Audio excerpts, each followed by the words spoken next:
Good morning students, welcome you all. I am Assistant Professor Nidhi Goyal, Department of Commerce and Management। बच्चों हम लोग अपना BCom second year का income tax continue कर रहे थे, जिसमें हमने हाउस प्रॉपर्टी में सीखा किस तरह से ग्रॉस एनुअल वैल्यू कैलकुलेट किया जाता है, फिर उसमें से म्यूनिसिपल टैक्सेस लेस करते हैं तो नेट एनुअल वैल्यू कैलकुलेट होता है। ठीक है, अब हम आगे स्टडी करेंगे बच्चों कि ग्रॉस एनुअल वैल्यू और नेट एनुअल वैल्यू को कैलकुलेट करते हैं। इस पर बेस्ड हम एक प्रॉब्लम लेते हैं। तो देखिए इस क्वेश्चन में हमें क्या क्या मेंशन है। Shri Naresh is the owner of 4 house properties named PQRS। ठीक है, from the particulars given below in respect of these properties find out gross annual value in each case for the assessment year 2021। ठीक है, assessment year 2021 के लिए हमें calculations करनी है। Municipal value, fair rent दोनों हमें मेंशन्ड है इन थाउजेंड्स, है ना, तो हम डायरेक्ट इसी फॉर्म में इसकी कैलकुलेशन कर लेंगे। Standard rent under rent control act, actual rent if property let out through out the year. ठीक है, unrealise rent of the previous year 1920 का अगर कोई भी अनरियलाइज रेंट है। Period for which the property remained vacant, कितने months के लिए हमारी प्रॉपर्टी वेकेंट रही है, ये मंथ्स उसने दे दिए तो हम अमाउंट कैलकुलेट कर लेंगे। इसमें ध्यान से देखिए, actual rent if property let out through out the year, तो हमें पूरा 12 मंथ्स का रेंट इसमें दिया है। हम इसे 12 से डिवाइड करके 1 मंथ का रेंट ले लेंगे और उसी के बेसिस पर अनरियलाइज रेंट और एक्चुअल रेंट कैलकुलेट करेंगे। ठीक है, तो देखिए इसको हम सॉल्व करते हैं। सबसे पहले हमें फर्स्ट स्टेप में क्या करना है,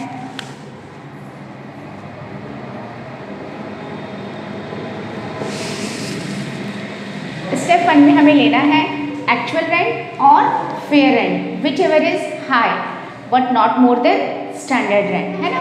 उचित किराया और नगर पालिका मूल्यांकन दोनों में से जो भी ज़्यादा हो लेकिन स्टैंडर्ड रेंट से ज़्यादा ना हो। ठीक है, तो सबसे पहले स्टेप 1, इसमें आपके पास 4 हाउस प्रॉपर्टीज़ है। इसमें PQRS हम चारों को कॉलमनर फॉर्म में यहाँ पे मेंशन कर देंगे। ठीक है, PQRS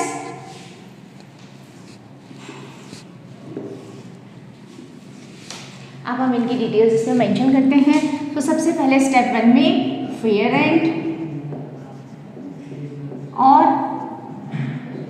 municipal valuation which ever is high. तो क्वेश्चन में देखिए आप सीधा सीधा रुपीज़ इन थाउजेंड है तो ऊपर आप मेंशन कर दीजिएगा उसको साइड में। P के लिए municipal valuation fair rent 130 and 125 दोनों में से कौन सा ज़्यादा है, 130। Q के लिए 122 एंड 136 तो 136 है। देन 128 एंड 120 तो 128 एंड देन 108 एंड 120 तो दोनों में से कौन सा ज़्यादा है, 120। ठीक है, इस तरह से हमने लिया। फिर इसी के हम B पार्ट में यहाँ पर लेते हैं स्टैंडर्ड रेंट। बच्चों आप चाहें तो इसको डायरेक्ट एक ही स्टेप में लिख सकते हैं, फेयर रेंट और municipal rent which ever is high but not more than standard rent, है ना। मैं आपको सेपरेट करके शो कर रही हूँ, आपको क्लियर हो जाए, फर्दर आप एक साथ कीजिएगा। तो देखिए स्टैंडर्ड रेंट है हमारा 120, 120, 140 एंड 120। अब इनमें से क्या होगा सी स्टेप में, एक्सपेक्टेड रेंट A और B विच इज लोअर, दोनों में से जो भी कम होगा। तो देखिए इन दोनों में से कौन सा कम है, 120, 120, 128 and 120। I hope it's clear, that is our expected rent, है ना, अपेक्षित किराया आ गया हमारा। अब हम स्टेप 2 में क्या करें, एक्चुअल रेंट रिसीव्ड और रियलाइजेबल। ठीक है, एक्सक्लूडिंग अनरियलाइज्ड रेंट, है ना, वास्तविक किराया यानी कि 12 महीने का जो भी रेंट हमारा बनता है उसमें से हम क्या लेस कर देंगे, उसमें से हम लेस कर देंगे अनरियलाइज्ड रेंट जिसे हम वसूल नहीं कर सके। ठीक है,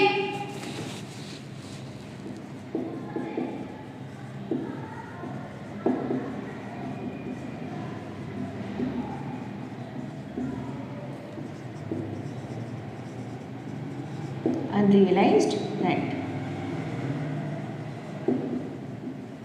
अब बच्चों बच्चों इसके अंदर ना अनरियलाइज रेंट डायरेक्टली दिया हुआ है हमें, तो हमें कोई प्रॉब्लम ही नहीं है।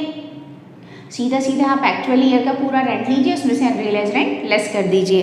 तो देखिए पी के लिए हमारा एक्चुअल रेंट 12 मंथ्स का है 144 और अनरियलाइज रेंट और फॉर द प्रीवियस ईयर है 18, तो 144 माइनस 18 हो जाएगा सीधा सीधा, है ना। मैं इसको यहाँ पर आपको समझाने के लिए लिख रही हूँ 144 माइनस 18। आप इसको, वैसे तो आपको कैलकुलेटर्स अवेलेबल होते हैं, आप अगर 18 को 20 में राउंड ऑफ करके लेस करें तो 124 हो जाएगा, फिर 124 में वापस से 2 ऐड कर दीजिए 126। राउंड ऑफ करके लेस करने में दिक्कत नहीं आती है। जूनियर क्लासेस से आपको सिखाया जाता है एक्सपेंडेड फॉर्म में उनको चेंज करना, देन उसको ऐड और लेस करना। उसी तरीके से अगर आप इसे वर्बली करेंगे तो आप बहुत फास्ट हो जाएंगे, ठीक है। देन उसके बाद है हमारा 144 माइनस 30, ये तो डायरेक्ट ही हो रहा है 114, है ना। देन उसके बाद 180 minus 30, that is 160, is it? No, 150, it is 150, and then 108 minus 27, ठीक है। तो मैं 108 में से 27 माइनस कर दूँ, कितना आ जाएगा? 81। आप ऊपर मेंशन कर दीजिए इसको यहाँ पर रुपीज इन 1000,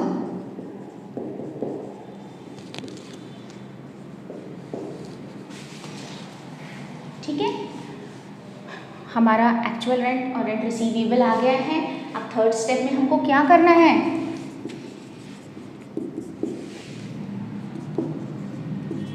स्टेप 1 और 2, whichever is higher, which is higher.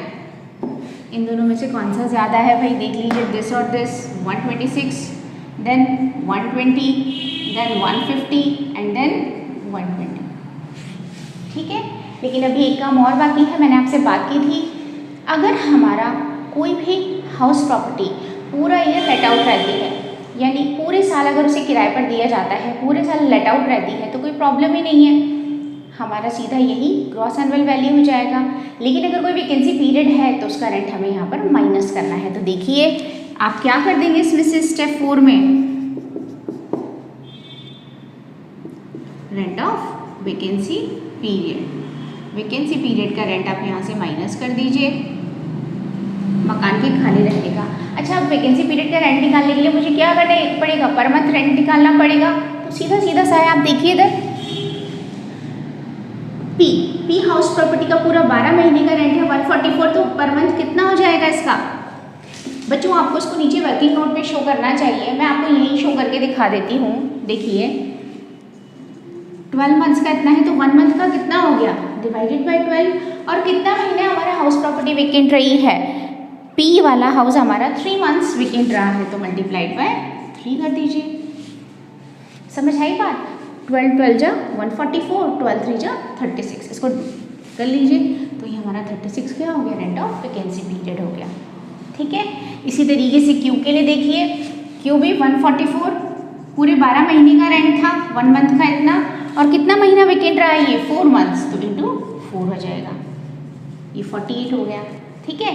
Then उसके बाद इसका है 180, पूरे साल भर का रेंट है 180, 1 मंथ का डिवाइडेड बाय 12, और ये 1 मंथ वेकेंट रहा है, 1 मंथ रहा है 3/2 यानी कि 50, ठीक है।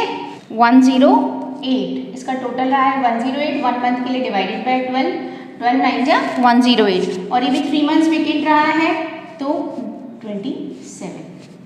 तो ये इसका आ गया रेंट ऑफ वैकेंसी पीरियड। बस आप इसे लेस कर दीजिए,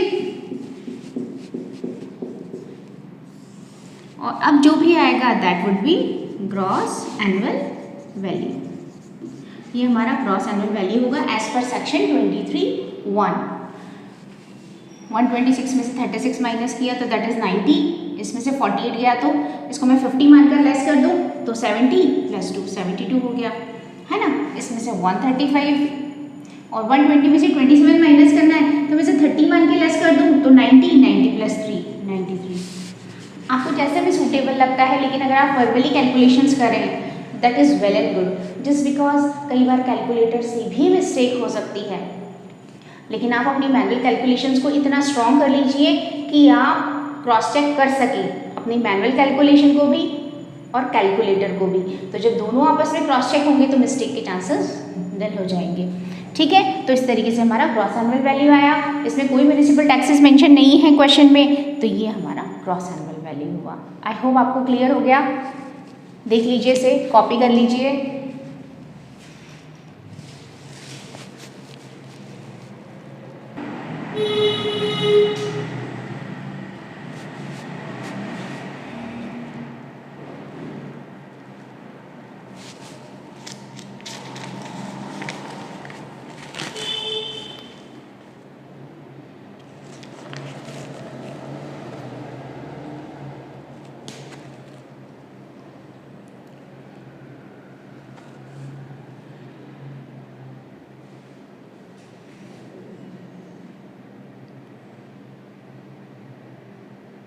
चलिए बच्चों, अब हम इस पर बेस्ड एक प्रॉब्लम और लेते हैं, ठीक है, जिसमें हम unrealised rent, rent of vacancy period, municipal taxes, सारी चीज़ों को इंक्लूड करेंगे।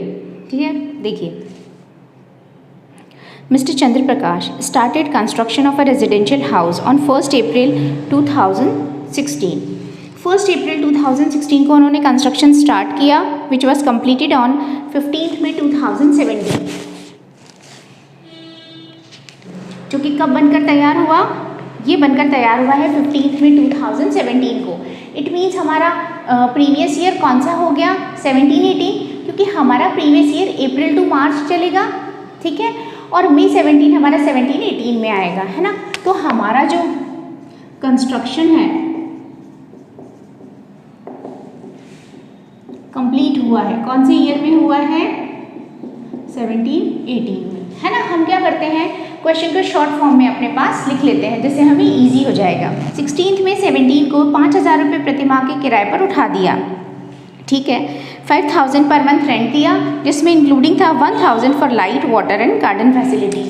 बच्चों, हमने बात की थी कि अगर आपने रेंट पर कोई भी हाउस प्रॉपर्टी दी है और उसमें आप एक्स्ट्रा एडिशनल फैसिलिटीज़ के लिए कोई भी अमाउंट लेते हैं, तो that would be deducted from that rent. उस रेंट में से हम उन एडिशनल फैसिलिटीज़ का अमाउंट लेस कर देंगे, जस्ट बिकॉज ये हमारे टैक्सेबल रेंट का पार्ट नहीं है ना। तो 5,000 में से अगर 1,000 आप एक्स्ट्रा फैसिलिटीज़ का ले रहे हैं, तो आप उसे माइनस कर देंगे, तो आपका रेंट पर मंथ कितना हो गया? That is 4,000 is equal to 4,000 rupee per month. Remember this. Clear हो गया? हमने एमिनिटीज हटा दी। देन उसके बाद क्या है? म्युनिसिपल टैक्सेस आर लेवीड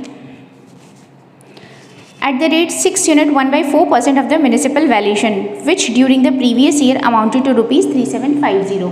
हमारे म्यूनिसिपल टैक्सेस हैं 6.25%, यानी कि कितना परसेंट हो गया? ज़रा ध्यान से देखिए। म्यूनिसिपल टैक्सेस हैं हमारे 6 यूनिट 1/4%। तो बच्चों, इसको आपको सॉल्व करना आता होगा, नहीं भी आता है तो कोई बात नहीं, देख लीजिए। इसको मिक्स फ्रैक्शन को हम सिंपल फ्रैक्शन में कन्वर्ट करते हैं। 6 4 ज़ा 24 प्लस 1 25, तो इसे मैं लिख दूंगी 25/4%। और परसेंट का साइन अगर मैंने हटाया तो दैट इज 1/100, है ना। इसका मतलब ये कितना हो गया? 1/60। म्यूनिसिपल टैक्सेस कितना हो गए? म्यूनिसिपल वैल्यूएशन का 1/60। तो मेरा म्यूनिसिपल वैल्यूएशन कितना हो जाएगा? म्यूनिसिपल वैल्यूएशन का 1/60 किसके बराबर है? 3750। उसने मुझे अमाउंट दिया है कि मेरे म्यूनिसिपल टैक्सेस बनते हैं 3750, ठीक है। तो देखिए, म्यूनिसिपल वैल्यूएशन कितना हो गया? 3750 multiplied by 60 is equal to 60,000 rupee. समझ आ गई बात आपको? आई होप आ गई। फिर आगे देखिए, half of the municipal taxes were paid by the tenant. कोई मतलब नहीं है, किराएदार ने चुकाया है तो। While remaining amount of municipal taxes were outstanding at the end of the previous year. और बाकी का जो आधा है वो अभी भी आउटस्टैंडिंग है। इट मीन्स अभी तक पे नहीं किया गया है। तो जो म्यूनिसिपल टैक्सेस आपने पे नहीं किए हैं उसकी कोई डिडक्शन यहाँ पर नहीं दी जाएगी, ओके। तो म्यूनिसिपल टैक्सेस के हम कोई डिडक्शन नहीं दे रहे हैं। However, Mr. Chandra Prakash paid 1,500 as municipal taxes during the previous year, which were outstanding for the previous year 18-19. कभी के भी आउटस्टैंडिंग थे, कोई फ़र्क नहीं पड़ता, लेकिन उसने इनका पेमेंट अब इस प्रीवियस ईयर में किया है तो फिर हमें इसकी डिडक्शन देनी पड़ेगी, है ना। तो मैं यहाँ शॉर्ट में ये भी लिख लूँ, मेरे म्यूनिसिपल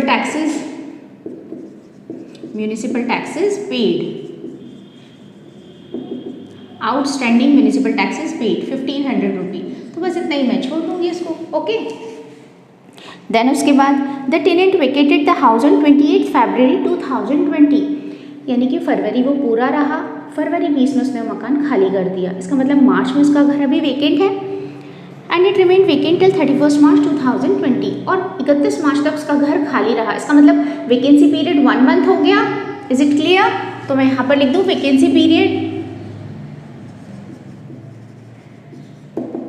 1 मंथ, और अगर मैं इसको अमाउंट में कन्वर्ट करूँ तो मेरा रेंट 4000 रुपी है, तो 4000 रुपी हो गया, ठीक है, वैकेंसी का अमाउंट हो गया। Then rent for 2 months January February also could not be realised from the tenant. The fair rent of the house is 4800 rupee per month.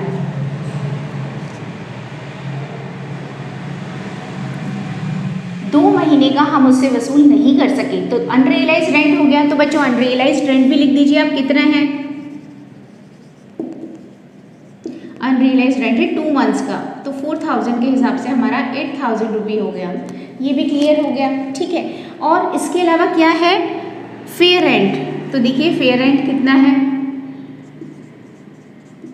Fair rent है हमारा 4800 रुपी पर मंथ। तो उसको 12 से multiply कर लें, पूरे महीने का लेना है हमने, तो पूरे महीने का कितना हो जाएगा? 57,600 रुपी, दैट इज फेयर रेंट, है ना। हमें इसका एनुअल वैल्यू कैलकुलेट करना है। तो देखिए एनुअल वैल्यू में हम क्या लेंगे, हमारा वही स्टेप वाइज हम चलेंगे। सबसे पहले स्टेप 1, तो म्यूनिसिपल वैल्यूएशन और FR fair rent which is high, ठीक है। अब दोनों में से कौन सा ज़्यादा है बच्चों? आप देखिए यहाँ पर आपका म्यूनिसिपल वैल्यूएशन तो है 60,000, ये यहाँ पर मैंने कैलकुलेट किया था, दैट इज म्यूनिसिपल वैल्यूएशन, और मेरा फेयर रेंट कितना है? 57,600। तो दोनों में से कौन सा ज़्यादा है? 60,000, तो 60,000 आ गया। फिर हमने क्या बोला था कि किसी भी कंडीशन में स्टैंडर्ड रेंट से ज़्यादा नहीं होना चाहिए। क्वेश्चन में मेंशन ही नहीं है तो छोड़िए, तो हमारा यही क्या हो गया? दैट इज एक्सपेक्टेड रेंट हो गया, हमारा एक्सपेक्टेड रेंट आ गया। Then step 2, actual rent minus unrealised rent, यही करते थे हम। एक्चुअल रेंट में से अनरियलाइज्ड माइनस करते। हमारा देखिए एक्चुअल रेंट कितना है? 4000 रुपी पर मंथ के हिसाब से होता है, तो 12 4 जा 48,000।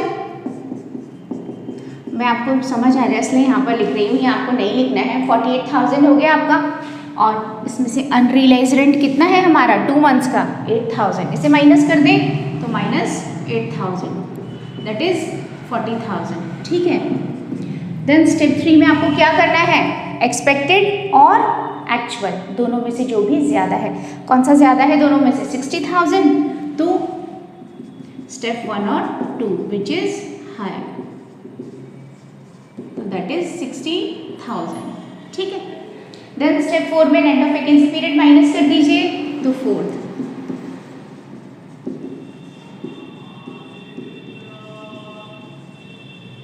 वैकेंसी पीरियड का रेंट हमने निकाला था, ये रहा 4,000 माइनस कर दीजिए, तो ये हमारा आ गया 56,000 GAV, that is gross annual value. और फिर इस ग्रॉस एनुअल वैल्यू से हम क्या लेस कर दें? Municipal taxes paid by tenant, no, municipal taxes paid by owner, और वो भी पेमेंट के बेसिस पे। If he actually paid it then you have to deduct it, otherwise you will not, okay. तो आप इसमें से लेस कर दीजिए municipal taxes paid by owner. केवल उसने इस साल 1500 के म्यूनिसिपल टैक्सेस पे किए हैं, ये रहे म्यूनिसिपल टैक्सेस 1500, इन्हें डिडक्ट कर दीजिए, और ये जो भी आता है हमारा 54,500, that would be our annual value, ठीक है, फिर से देखिए, हमने देखा कि हमारा कंस्ट्रक्शन 1718 में कंप्लीट हुआ। देन हमने देखा कि हमारा रेंट पर मंथ 4000 था। म्यूनिसिपल टैक्सेस, उसने कहा कि जो म्यूनिसिपल टैक्सेस हैं वो म्यूनिसिपल वैल्यूएशन का 6 यूनिट 1/4% होते हैं। तो हमने 6 यूनिट 1/4 को 1/16 में कन्वर्ट कर लिया। ठीक है, देन 25% का कितना होता है, 1/4 होता है ना, तो 6 यूनिट 1/4 1/16 हो गया। इतना आपको आना चाहिए, इतना फ्लुएंट होना चाहिए आपको।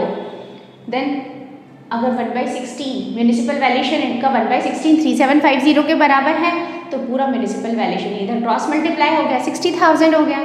ठीक है, देन उसने कहा कि जितने भी म्यूनिसिपल टैक्सेस थे इस साल के, उसमें से आधा तो टेनेंट ने पे किया, छोड़ दीजिए उसको, आधा उसने खुद पे किया नहीं किया, स्टिल इट इज़ आउटस्टैंडिंग, उसे भी छोड़ दीजिए।